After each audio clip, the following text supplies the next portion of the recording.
Olá, boa noite a todos, a todas. Um prazer estar aqui com vocês. Um prazer falar depois desse papo super animado aí do Gustavo com o Márcio. Acho que o nosso papo aqui também vai ser bem animado. Eu sou a Júlia, eu sou a Head de RH na Signify Brasil. Para quem não conhece, a Signify ela era conhecida anteriormente como Philips Lighting, aí a multinacional holandesa, líder no ramo de iluminação. Oferecemos todos os tipos de produtos, soluções de iluminação, projetos. Eu assumi essa posição e hoje, quando a gente olha, é fácil dizer, no começo de pandemia, infelizmente, lá em junho de 2020. E acho que essa questão também de pandemia vai ser aqui um fator, um tempero para a nossa conversa de hoje. Eu estou aqui super bem acompanhada pela Fernanda e pela Vivian e vou pedir, antes de tudo, para que elas também se apresentem. Fernanda? Obrigada, Júlia. Também super feliz de participar aqui com vocês desse bate-papo. Sou Fernanda Burim, superintendente executiva no Bradesco, é um conglomerado, mas mais famoso pelo banco. Semelhante a Júlia, assumi a posição de superintendente durante a pandemia, em março de 21, mas já estava na organização anteriormente. Então, tem bastante aí desafio que a gente foi vivendo. E me áudio descrevendo rapidamente. Sou uma mulher branca, cabelo castanhos, estou com uma blusa azul com detalhes em azul, em rosa, com brincos grandes também em diferentes tons e cabelos ondulados. E atrás de mim tem 3 quadros, uma luminária e aqui os 2 vagalumes aí das nossas campanhas de Natal, a Luna e o Lúcio. Então, acho que agora eu passo a bola também para as apresentações. Vamos lá, vamos dar um minutinho. Ela vai fazendo o teste enquanto a gente vai continuar. Isso. Bom, o tema do nosso painel aqui hoje, né, a guerra por talentos, quais habilidades e competências os gestores buscam e o que tem de fato feito a diferença aí dentro das equipes. Bom, enquanto a gente espera aí a Vivian se reconectar, acho que ela chegou. Oi, gente, vocês conseguem me ouvir agora? Sim. Opa, que bom. Desculpem, gente, né? Problemas do ao vivo. Bom, eu sou Vivian Brosi, diretora de recursos humanos da Iguatemi, empresa de shopping centers e também não só empreendimentos físicos, mas temos também Phygital, né? O digital com o nosso Iguatemi 365. Eu estou há quase 4 anos na empresa. Eu sou uma mulher branca, de cabelos loiros, mais ou menos na altura dos ombros. Eu estou vestindo uma blusa preta e um colar de pérolas, também um óculos abaulado. Atrás de mim tem um quadro verde e também uma cadeira. E eu estou super feliz de estar aqui com vocês. Eu, além de executiva da Iguatemi, sou parte do conselho da Specialistane, que faz inclusão de autistas no mercado de trabalho, e também do conselho da Turma do Giló, que faz educação inclusiva nas escolas, e também sou mãe do Arthur e da Nina, que esse é o meu job mais importante, eu diria. Muito legal. E pensando então no tema do nosso painel, que é essa guerra por talentos e as habilidades e competências que fazem a diferença.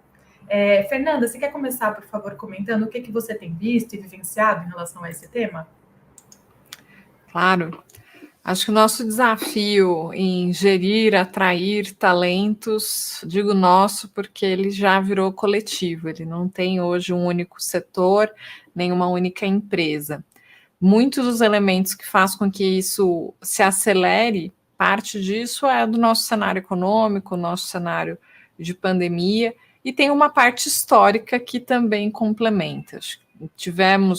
Temos desafios educacionais no nosso país, temos desafios mundiais em formação de profissionais em alguns setores, e quando a gente pensa em atrair e reter, a gente também tem todo o desafio da aceleração da transformação digital, que todos os negócios, né, a Vivian até trouxe o Phygital do Iguatemi, que isso para todos os nossos negócios se torna cada vez mais contínuo.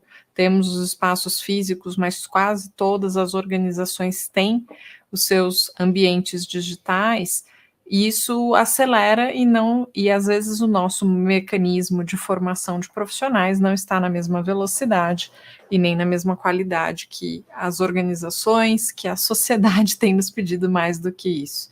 E a pandemia veio como um grande acelerador de movimentos que já existiam, de como a gente acelera a formação de times, de tecnologia, times de experiência de clientes, de funcionário, e traz todo um ecossistema. Agora tem o desafio de como a gente mantém as pessoas, de como a gente amplia quando a gente começa a perceber, porque antes da pandemia, até para o grupo do Bradesco, a gente sempre ficou muito físico. Todo mundo conhece as agências, mas tem os escritórios. A nossa grande matriz é a central, a Cidade de Deus, e que é ali em Osasco. Imagina, um ambiente que tem 12 mil funcionários, né? É uma cidade, literalmente. Antes de existir Osasco, já existia a Cidade de Deus. Todos fisicamente, com a pandemia, o deslocamento de todos para suas casas, e ainda estamos nesse ambiente híbrido. Quem se voluntariou, já está com um ciclo vacinal completo, pode retornar e voluntariamente, mas a gente tem um desafio de como conectar. E quem não tinha esse ambiente de ter o trabalho híbrido, a gente precisou criar muitas ferramentas que hoje já se tornaram aliadas e padrões e que muitas organizações já têm. Então, como eu tenho um Yammer, uma comunidade, eu tenho os canais, os chats, a gente se comunica por diferentes formas. Só que isso já vinha acontecendo e, de repente, acelera. Então, parte desse desafio de manter os talentos, acho que é também a adaptação da liderança, né? Até na conversa anterior, estava falando dos desafios do líder, de como a gente precisa, acho que boa parte do segredo está nisso, de como a gente consegue levar uma proposta de valor, mas essa proposta de valor, ela acontece, porque se a gente falar, o Bradesco, né, ou qualquer que seja a empresa, e colocar como um grande CNPJ, a experiência do funcionário, 80%, 90%, ela se dá pela liderança. Então, o quanto que a gente prepara a liderança, o quanto que a gente garante comunicação nos diferentes canais, nos diferentes temas, para que eles se sintam confortáveis, possam tomar a decisão e possam também conseguir direcionar suas equipes. Então, o nosso investimento em educação é contínuo. Nós temos a Unibrad, que é a nossa universidade corporativa, que já vem há muito tempo fazendo um trabalho muito belo, e com a pandemia a gente cresceu o trabalho de uma outra equipe, que é a equipe do Viva Bem, que tem todo o apoio, já vinha trabalhando com apoio socioemocional e todas as questões de saúde, e que durante a pandemia, vocês imaginam como essa equipe trabalhou e vem trabalhando pelas diferentes questões, como apoiar os líderes, como apoiar os próprios funcionários, porque se a gente quer garantir os talentos, a gente tem que garantir um ambiente saudável, tem que garantir uma boa experiência, e aí acho que são muitas frentes que atuam. E tudo isso nós acreditamos que temos que trabalhar, tem que ter os programas corporativos, mas também a entrega no dia a dia sempre vai ser corroborada pelo líder, que pode ter apoio pela sua equipe, pelas áreas especialistas, mas também pelas equipes de consultoria interna. Então, como manter esses talentos, esse é o desafio. Quando a gente olha para o nosso desafio de atração, acho que aí todos estamos muito parecidos, né? Cada vez mais existe diferentes desejos, cada geração tem a sua necessidade, acho que esse é um outro momento, e também as experiências, né? Alguns querem mais flexibilidade, outros querem estabilidade, mas como a gente vai adequando do que é o corporativo com os nossos valores, com os nossos princípios para conseguir fazer. Mas vou deixar a Vivian falar também, senão a gente fica aqui monopolizando.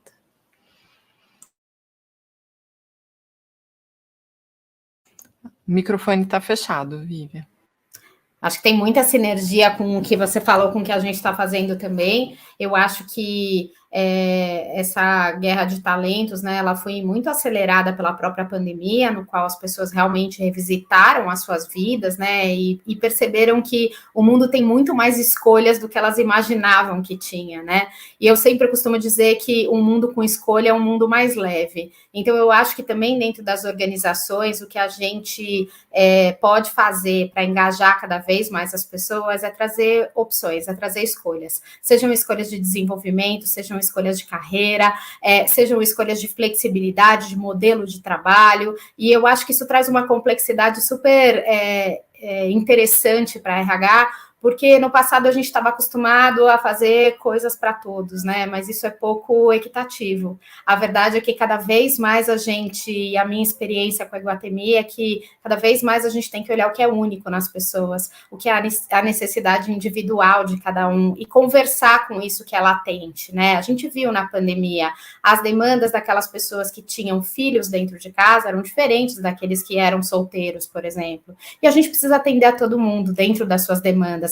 A gente viu pessoas solteiras com uma necessidade de conexão muito maior, por exemplo, dos que tinham as suas famílias. Então, um trabalho grande que a gente fez foi de olhar para isso que é único, para o que é individual, e ofertar, né, programas e soluções para ajudar os nossos gestores nessa acolhida. Então, a gente tem, por exemplo, um projeto lindo que eu adoro, que é um projeto de fomento às mulheres que voltam de licença maternidade. E a gente sabe que o turnover pós-licença maternidade é alto, né, muitas vezes, ainda porque o he for she, né, essa coisa do equilíbrio de papéis não está necessariamente bem estabelecido em todas as famílias, em todos os estados, em todas as casas, né. Então a gente tem um trabalho bacana de conversar com essas mulheres e, mais uma vez, mostrar para elas que elas têm escolha de equilibrar vida e carreira, né, de equilibrar ser mãe. Por outro lado, a gente tem também buscado cada vez mais trazer para o nosso time flexibilidade cognitiva, porque eu acho que a pandemia também nos mostrou que a gente vai lidar cada vez mais com o que emerge do contexto, e como diz o Edgar Morin, né, o filósofo francês que eu adoro, o imponderável e o impossível acontecem, e a pandemia nos mostrou isso, né? Então, como a gente faz com as nossas pessoas ficarem cada vez mais confortáveis com o desconforto, com a incerteza?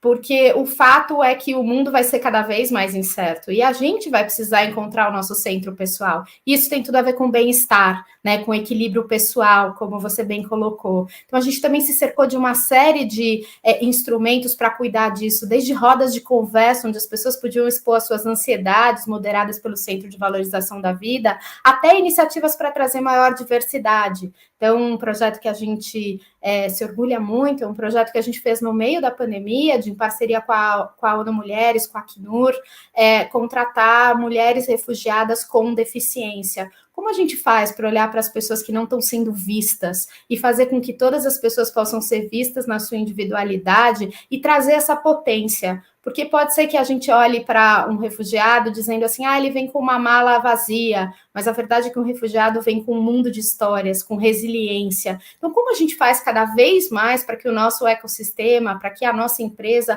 coloque o colaborador no centro da experiência? Que no caso da Iguatemi, que tem, né, dentro dos seus valores essa experiência uau, é ainda mais relevante, porque a gente quer que o nosso colaborador tenha esse senso de que ele está sendo tratado com a mesma excelência que a gente oferta para os nossos clientes, para os nossos lojistas, para os nossos consumidores finais, para a nossa comunidade do entorno.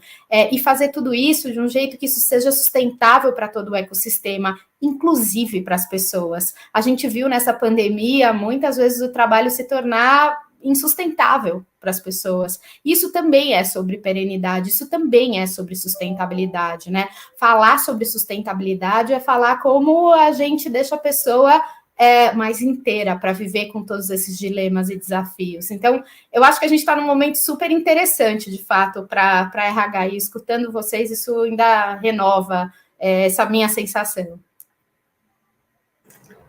Legal, acho que vocês falaram super bem, né? Mas até amarrando alguns pontos, assim, também do que eu vejo, principalmente quando a gente fala guerra de talentos e competências, eu acho que foi um ponto que a Fernanda falou muito desse investimento em conhecimento contínuo, e também a Vivi falou de procurar outras fontes, não é? Procurar pessoas diferentes, o que elas podem agregar para o seu time.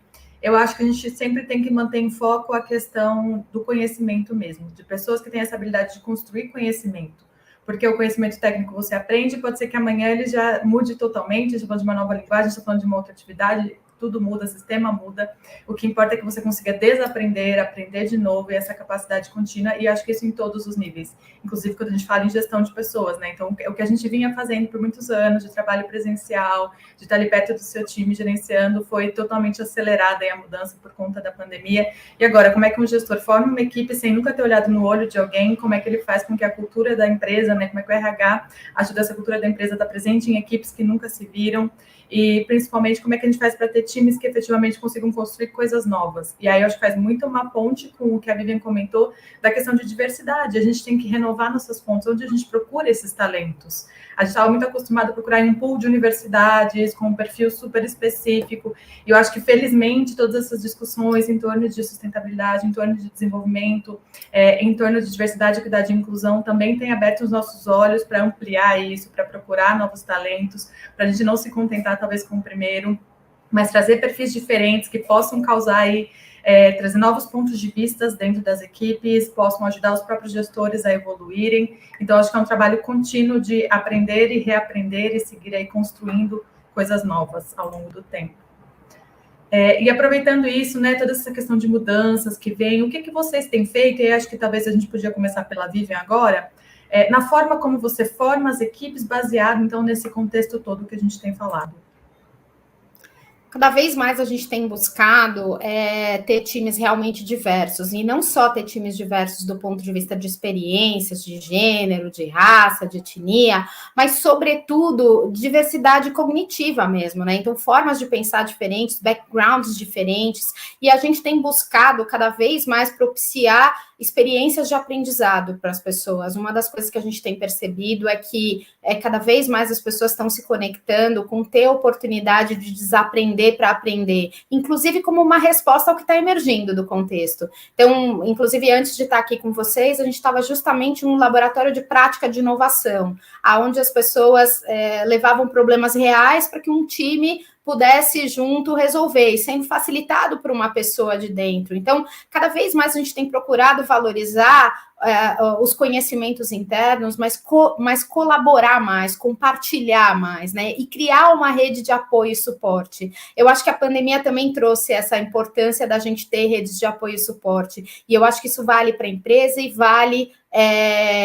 para a vida pessoal, vamos colocar assim, né? Apesar dessas coisas não serem desassociadas. Eu acho que uma coisa que a gente também tem buscado cada vez mais e melhor é como entender tecnologia como um facilitador, para que a gente possa estar no melhor do humano, que é o trabalho criativo, que é o trabalho que vai além do que o computador de fato ou a tecnologia pode fazer. Então, a gente tem feito também iniciativas dentro de recursos humanos de explorar como é que a gente usa inteligência artificial para facilitar os nossos processos seletivos, ainda coisas incipientes, eu confesso para vocês, mas a gente tem se desafiado a experienciar coisas novas, e sempre com o olhar de ouvir as nossas pessoas e fazer com que todas as pessoas tenham voz, com que todas as pessoas realmente sejam incluídas nessa jornada, porque trazer gente diversa é relativamente simples, mas realmente dar voz e fazer com que essa escuta gere valor para a organização, aí eu acho que é onde está a chave, vamos colocar assim, dessa questão. Legal. Acho que agora tem que complementar, porque muitos de vocês já trouxeram, mas quando a gente pensa na formação de equipes, acho que uma das primeiras estruturas que a gente percebe com visão de diversidade, principalmente cognitiva e de estilos, é a área de tecnologia, que vem aí com os modelos ágeis, em que já faz parte do processo, né? As equipes precisam ser multidisciplinares. Agora, quando a gente amplia esse olhar e traz os outros elementos de diversidade, às vezes mais comuns, como a gente fala aí das questões étnico-raciais, pessoas com deficiência, mulheres em diferentes níveis de hierarquia, acho que a gente tem um desafio como líderes e como RH, muitas vezes, de como a gente acompanha, como que a gente mede, como que a gente garante que a gente está olhando para todos os elementos e conseguindo fazer com que gestores e funcionários se sintam aptos para conseguir fazer suas escolhas de carreira e caminhar com elas. E aí eu acho que a gente vai ter essa grande diversidade de equipes. E muito do que vocês falaram do aprender e desaprender, acho que tem um dos elementos que, para mim, a gente tem usado muito a expressão do long life learning. Esse deve ser um dos valores, né? Acho que de qualquer funcionário e que os líderes cada vez mais precisam buscar.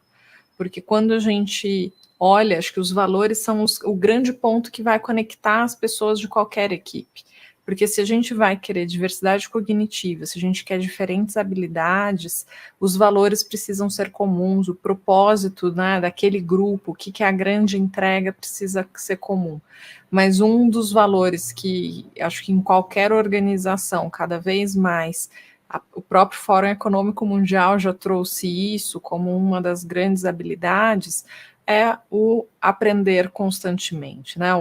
Não precisa ser o nerd, ninguém está falando que precisa ir virar alguma coisa, mas a pessoa que está em busca constante do aprender e que, de diferentes formas, também a gente não está falando de sair tirando 15 mil diplomas, correndo o tempo inteiro, mas que experiência que você traz, que elemento você faz. A Vivian trouxe aí como conselheira da Specialist, nós estamos fazendo uma parceria com eles. O que isso nos traz? Como que a gente vai aprender? Como que isso vai se dar? Mas dá para fazer uma parceria gigante? Bom, a gente nunca testou, como faz? Então, vamos aprender para depois a gente crescer. E nessa linha, a gente, lá há mais de 16 anos, fez a parceria com a Zumbi dos Palmares. Foi uma das primeiras organizações a trazer um público da Faculdade Zumbi dos Palmares, aqui de São Paulo, que tem um público negro, tem muitos refugiados, e como que a gente experimenta, o programa deu certo, cresce o número de vagas, tanto nós como organização, RH, a faculdade começa a entender, mas também os gestores, como que a gente vai adaptando.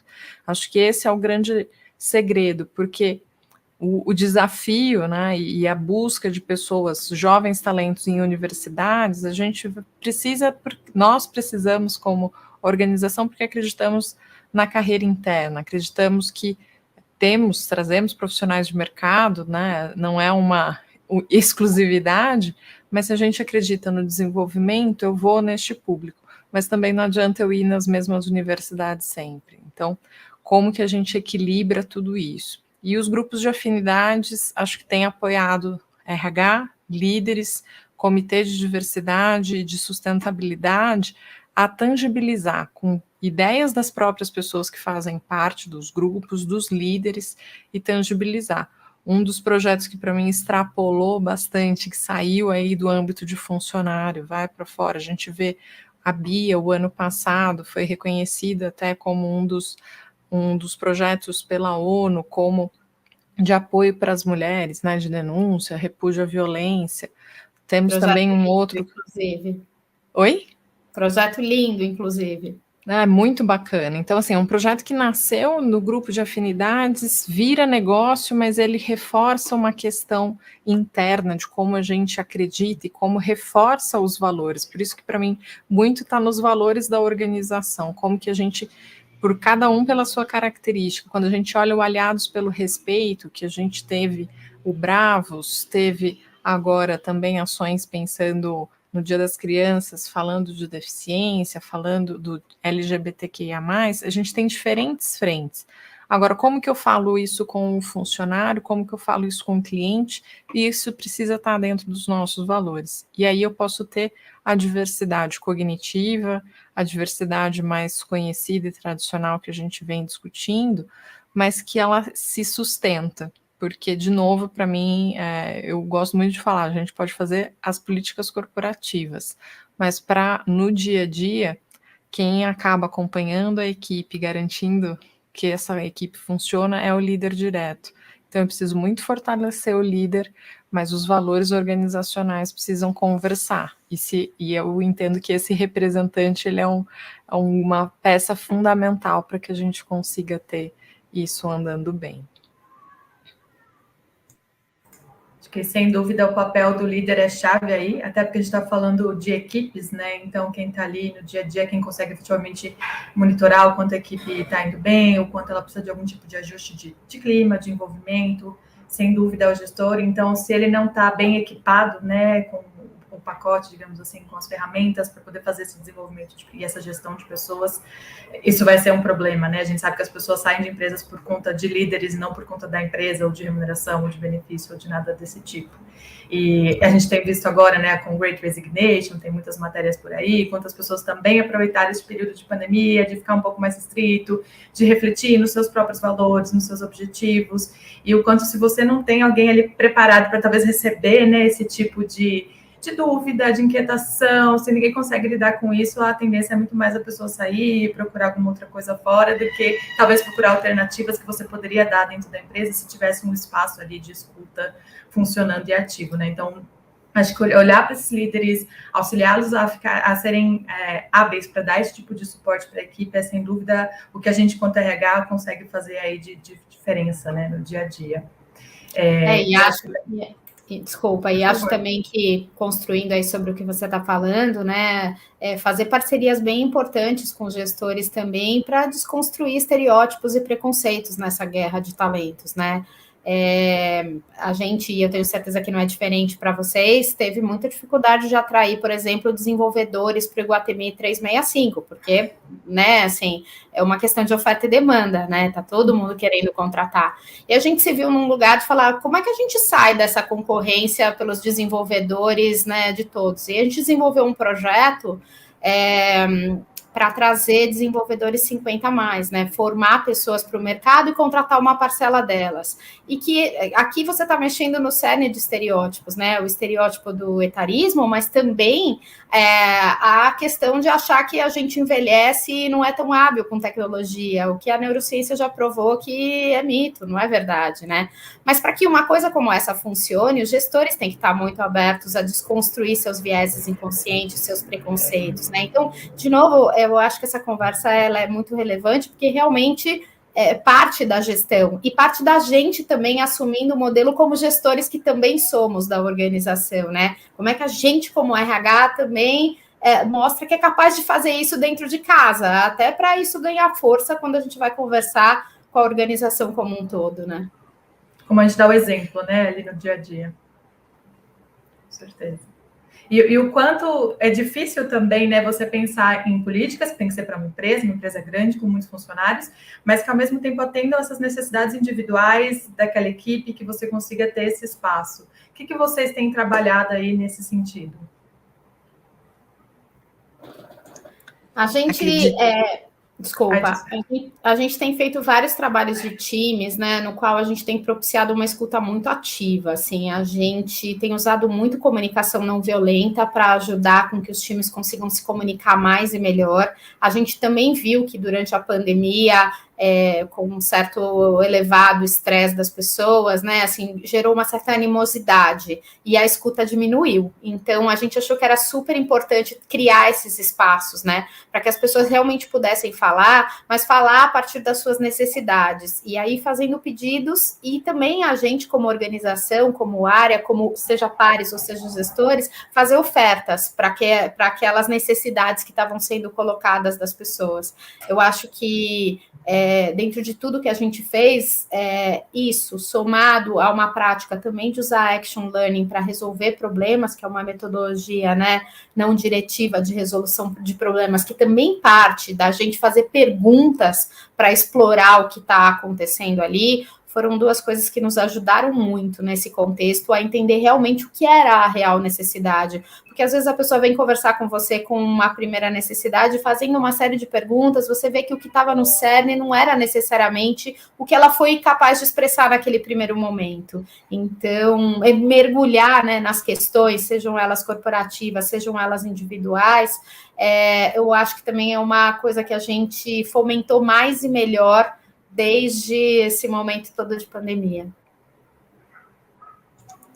Quando a gente fala de uma organização de 90 mil funcionários, que tem pontos né, pelo Brasil todo, essa facilidade de escutar a todos, às vezes, traz um desafio, né, de como a gente pode fomentar. Mas um dos pontos culturais que a gente vem trabalhando fortemente é o como a gente começa a fazer semelhante ao que a Vivian trouxe, dessa escuta, mas também dessa questão de tomada de risco. Muitas vezes, organizações como a nossa, que tem uma legislação pesada, um órgão regulador pesado, em que tudo você precisa pensar muito bem o que fazer, como falar, como se posicionar, faz com que as pessoas inibam. E às vezes até o líder fica sempre com cuidado, nós de RH, às vezes, como fala, como que responde, o que dá para abrir exceção, o que não dá para abrir exceção. E aí vem muito de como a gente dá autonomia com responsabilidade. Acho que este tem sido o nosso grande ponto de como trazer para todos essa revisão de, tipo, temos um órgão regulador, temos as nossas políticas, temos as nossas normas, mas ao mesmo tempo a gente precisa o tempo inteiro revisitar se isso ainda está vigente, se isso já não teve adaptação. Eu brinco que Brasil ele é um exercício divertido para ser RH, porque a gente tem um legislativo muito interessante, nós temos também um trabalho sindical mais interessante ainda, que vai trazendo algumas outras complexidades, que faz com que muitas vezes liderança, RH, fiquem com mais receios de como trazer essa autonomia com responsabilidade, para também não trazer tanto risco, porque acho que a gente, a partir do momento que eu falo, você não precisa bater ponto, você não precisa fazer eu posso correr risco que 90 tenham. O banco continuou funcionando durante a pandemia, as agências tiveram uma redução de horário, mas e aí? Né, como que eu faço, sendo que o escritório está em casa, as agências não, que critérios eu uso? Como que eu garanto? Nós acabamos fazendo um pouco diferente dos nossos outros colegas das outras marcas, que a gente fez revezamento. Então, ficava metade da equipe, não tinha a equipe inteira de atendimento presencial, porque a gente queria garantir saúde e atendimento ao mesmo tempo. Então, como que a gente vai dando autonomia? Às vezes o gestor, não, mas está com fila, e a gente, né, como que eu falo para ele, olha, mas se você aumentar a sua equipe, o seu risco, se um se contamina, a gente precisa afastar todos. Então, como a gente vai trabalhando? Eu acho que tem um exercício aí que a pandemia nos ajuda a trazer essas reflexões e também aí trazendo como ir testando, porque eu entendo que para cada setor é uma realidade, e em um setor com tanta regulação, os cuidados e os riscos para essa autonomia, para esse andamento, ele se multiplica muito, muito forte, né? A minha mãe às vezes fala assim, você anda muito quieta, quando estava naquele auge dos casos o ano passado, falei, mãe, Bradesco, o tanto de, né, tirando funcionários, olhando para a nossa carteira de pessoas que a gente cuida, que são as famílias, estou falando de 250 mil pessoas. Meus pais moram em Marília. É como se eu fosse o prefeito de Marília, sabe? Quantos casos, quantos internados. Então, como que a gente lida com essa informação? Como que a gente trabalha? E cada gestor está ali no seu núcleo. Então, saber lidar com isso, acho que tem um bom grau de importância nessa conversa. Acho que vocês tocaram em pontos essenciais, né? Como a Vivian falou, primeiro é a escuta, então você ter esses espaços. O que a gente usa muito aqui na Signify é a questão de cocriação. Então, quando eu tenho um problema para resolver, quem é que precisa estar dentro dessa sala para ajudar nessa contribuição, para colocar a sua opinião, para que a gente possa sair com a decisão mais acertada possível. Mas, ao mesmo tempo, para muita coisa, a resposta às vezes é não, porque a gente tem legislações, a gente tem limites do que a gente pode fazer, e aí também como lidar com esse não, com essa frustração que vai ser gerada, com essa necessidade que não pode ser atendida. Então, acho que também é um tema delicado que sempre fica ali um pouco na nossa agenda para a gente ir gerenciando isso, porque, de fato, acho que a Fernanda falou super bem, é divertido ser RH aqui no Brasil, né? A gente, às vezes, tem uns planos lindos e que não dá para sair do papel por motivos muito externos, né, à nossa atividade, então também faz parte aí, você ter que lidar com essa frustração, ter que dizer não e ter que construir coisas que às vezes não é exatamente o caminho que os funcionários prefeririam, mas que precisa ser feito, né. E acho que a gente está quase no fim, mas... que se torna o nosso desafio quando olhamos para um mercado globalizado, que acho que esse é o nosso outro elemento, né, como que aí aqui nesse fórum, em que temos tantas empresas e outros fóruns de gestão, como que nós nos auxiliamos a organizar para trazer esse desafio, porque aí, hoje, quando a gente olha para a tecnologia principalmente, meu esposo é de tecnologia. Toda semana ele recebe alguma ligação de algum lugar e não estou falando mais de Brasil. E aí? De fora, né? Então, mas acho que temos que ir para o final, né? Pode seguir aí. Não, perfeito. E acho que tem tudo a ver também com o que a Vivian tinha comentado antes, né? Então, a solução que a gente vai ter que pensar para ter os desenvolvedores aqui, já que talvez contratar esses que estão prontos não seja uma opção por conta desse contexto global, né? Vocês querem fazer considerações finais? Não sei se a Vivian quer fazer algum comentário de fechamento, depois a Fernanda. Posso fazer.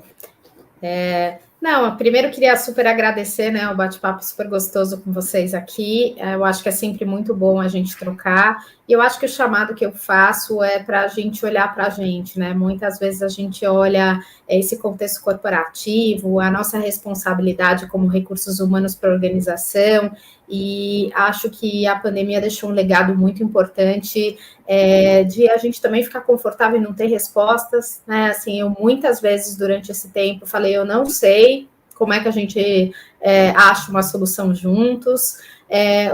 Eu fiz muito mais perguntas do que eu estava acostumada a fazer, porque não necessariamente eu tinha as respostas, e acho que cada vez mais o mundo vai demandar, né, que a gente tenha essa capacidade de fazer melhores perguntas. Não é sobre ter as melhores respostas, é sobre fazer as melhores perguntas, né? As perguntas que vão expandir o nosso conhecimento, as perguntas que vão chegar no cerne das necessidades das pessoas, dos clientes, do planeta, do ecossistema como um todo. E acho que para isso a gente não pode deixar de olhar para a gente. Como é que a gente faz um autocuidado, né? Para cuidar de outras pessoas, para estar nessa guerra de talentos, é muito exaustivo também para os times de RH, né? Assim, eu vi meu time muito exaurido em um dado momento. E aí, como que a gente também cuida disso, né? E não entra nesse lugar de ser super mulher, né? E veste máscaras que não são nossas e que não precisam existir, né? Eu costumo dizer que não existem super mulheres, né? E se elas existem, elas vão para o cemitério antes, porque elas correm muito mais risco do que seria o necessário. Então, como é que a gente também entra nesse lugar de achar esse conforto no desconforto? Eu acho que esse é meu recado, né? De como a gente se ancora nos nossos valores. Eu gostei muito, né? Quando vocês colocaram que nesse momento da pandemia é o valor, né, que sobressai. E a gente ter a certeza de que, se você decidir baseado nos seus valores, a probabilidade de dar certo é muito grande, né? Você não precisa ter certeza, você precisa ter a certeza de que está tomando decisões baseadas em valores, os da organização e os seus. E quando a gente fala do se olhar para si, eu gosto muito de falar a importância do autoconhecimento, e isso vale para qualquer posição, em qualquer organização e na vida. E quando a gente fala mais do desafio de gestão de talentos, né, a gente está falando de guerra, mas será que deveria ser uma guerra ou deveria ser uma colaboração?